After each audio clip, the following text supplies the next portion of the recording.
നമസ്കാരം, ഞാൻ ഡോക്ടർ വിസ്മയ താമരൻ. നമ്മൾ ചർച്ച ചെയ്യുന്നത് 12 വയസ്സിൽ താഴെയുള്ള കുട്ടികൾക്ക് ചായ കൊടുക്കുന്നതുകൊണ്ട് എന്തെങ്കിലും ബുദ്ധിമുട്ടുണ്ടോ? അതായത് നമ്മൾ പൊതുവെ കുട്ടികൾക്ക് കൊടുക്കാനുള്ള പ്രധാനപ്പെട്ട കാരണം എന്ന് പറയുന്നത് ഈ ചായയുടെ കളറും രുചിയും, അതുപോലെ തന്നെ നമ്മൾ തൊട്ടടുത്തൊരു കുട്ടി വന്നിരിക്കുമ്പോൾ നമ്മൾ 2-3 സിപ്പൊക്കെ വായിൽ വെച്ചു കൊടുക്കും അല്ലെ? ഇങ്ങനെയാണ് ചായ കുട്ടികളിൽ അഡിക്ഷൻ ഉണ്ടാക്കുന്നത്.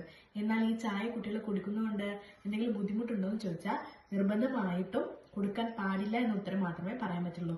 കാരണം സ്ഥിരമായിട്ട് ചായ കുടിക്കുന്ന കുട്ടികളാണെങ്കിൽ, അതായത് 12 വയസ്സിന് താഴെയുള്ളത് കേട്ടോ, കുടിക്കുന്ന കുട്ടികളാണെങ്കിൽ അവർക്ക് വിശപ്പില്ലായ്മ, അതുപോലെ തന്നെ നമ്മുടെ ബ്ലഡിൽ നിന്ന് കാൽസ്യം, അതുപോലെ തന്നെ അയൺ ഒക്കെ അബ്സോർപ്ഷൻ ചെയ്യാനുള്ള രക്തത്തിന്റെ കഴിവൊക്കെ നഷ്ടപ്പെട്ടു പോകാനും, പിന്നീട് അനീമിക് ആവാനും, അതുപോലെ ഹൈപ്പർ ആക്റ്റീവ് ആവാനും, ഉറക്കമില്ലായ്മ, അങ്ങനെ ഒരുപാട് പ്രശ്നങ്ങളുടെ ലിസ്റ്റാണ് വന്നു പോകുന്നത്.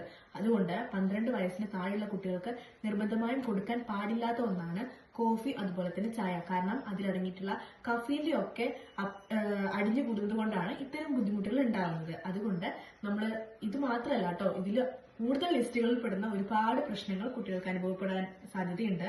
അതുകൊണ്ട് 12 വയസ്സിന് താഴെയുള്ള കുട്ടികൾക്ക് കോഫി കൊടുക്കുന്നവരായിക്കോട്ടെ, ചായ കൊടുക്കുന്നവരായിക്കോട്ടെ, എല്ലാ മാതാപിതാക്കളും ഇത് പ്രത്യേകം ശ്രദ്ധിക്കണം കേട്ടോ.